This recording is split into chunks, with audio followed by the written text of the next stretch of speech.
Hey there, it's August 31st and I'm wearing lipstick, which obviously means it's my birthday. And if you've been following my channel for at least a year, then you may be familiar with a beloved birthday tradition that I have, which is to spend the day working on some creative project. Now the rules are very simple.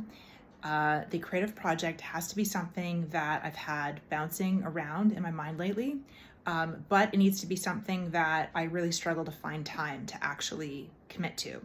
So in the day-to-day of like life and work, we're always trying to focus on being productive and productivity. Not my birthday.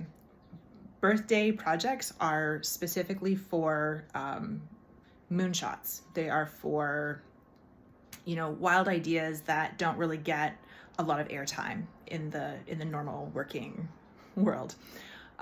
So I love this birthday tradition because it just frees me up to explore and to try new things. And more often than not, my birthday project has actually inspired a new trajectory for the rest of my year. Case in point, Piano with Sarah. I would say that Piano with Sarah absolutely came out of a series of birthday projects where I slowly found the kind of work I wanted to do. Back when I was a university lecturer, and the only kind of educational media I was capable of was like building PowerPoint presentations, I spent a birthday project teaching myself basically how to use Adobe Illustrator so that I could create my own educational worksheets inspired by this book, the Richard Scarry Rainy Day book.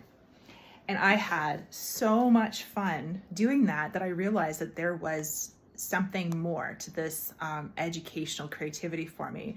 And I spent the rest of my year learning how to use different Adobe programs, and it ultimately led to me shifting my career out of teaching and into instructional design, which I did for a few years.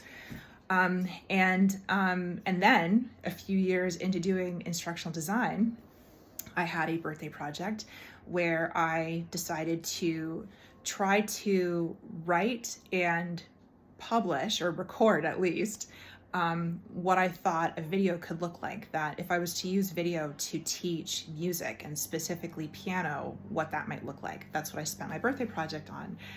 And again, I had so much fun doing that I kept working towards it. And the following year, Piano with Sarah was born.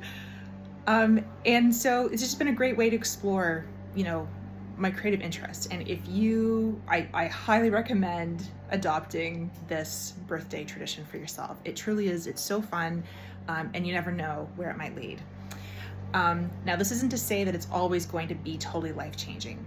Like last year, you may remember my birthday project was sitting down and sketching ideas for a beginner piano book. It was something that had been on my mind. I had jotted down a few illustration ideas, a few musical ideas, and I just spent the day working on that book, and I had a good time.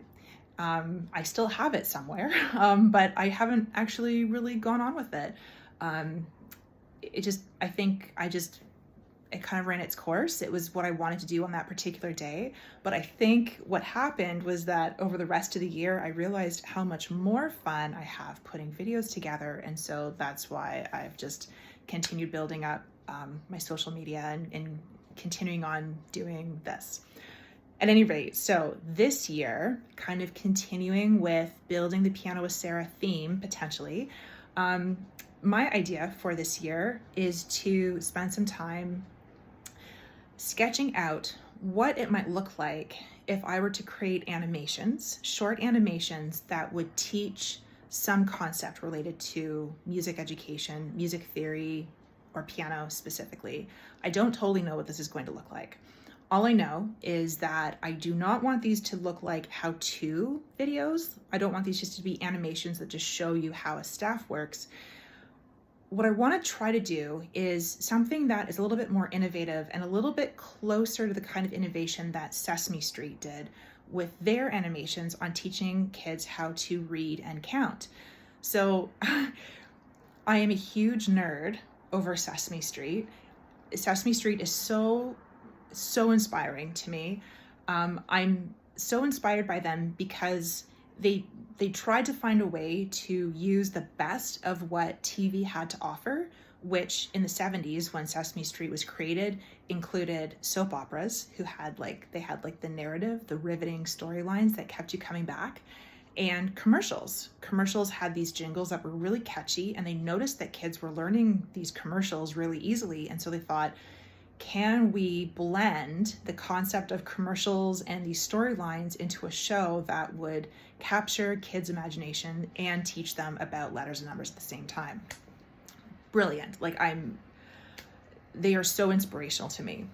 And so, whereas I don't expect to be able to put anything together, like anything even like close to reaching the quality of Sesame Street, that idea of taking the best of what animated storytelling has to offer and to try to do some good with that related to piano education, that's what I'm going to focus on today. I have no idea what this is going to look like. If you want me to keep you up to date on where I go with this or what happens today, by all means, let me know. Leave me a comment. I can pretty much guarantee you that if something comes out of this, I will probably put this on my YouTube channel, so you will eventually find out. But if you're curious to know in the meantime, just let me know. At any rate, I just wanted to share that with you, because if this does become something I end up building on, I would be really happy for you to join me from the beginning here on my birthday, as I'm about to embark on this birthday project. So take care, have fun. I'm gonna have fun. Let's both have fun together.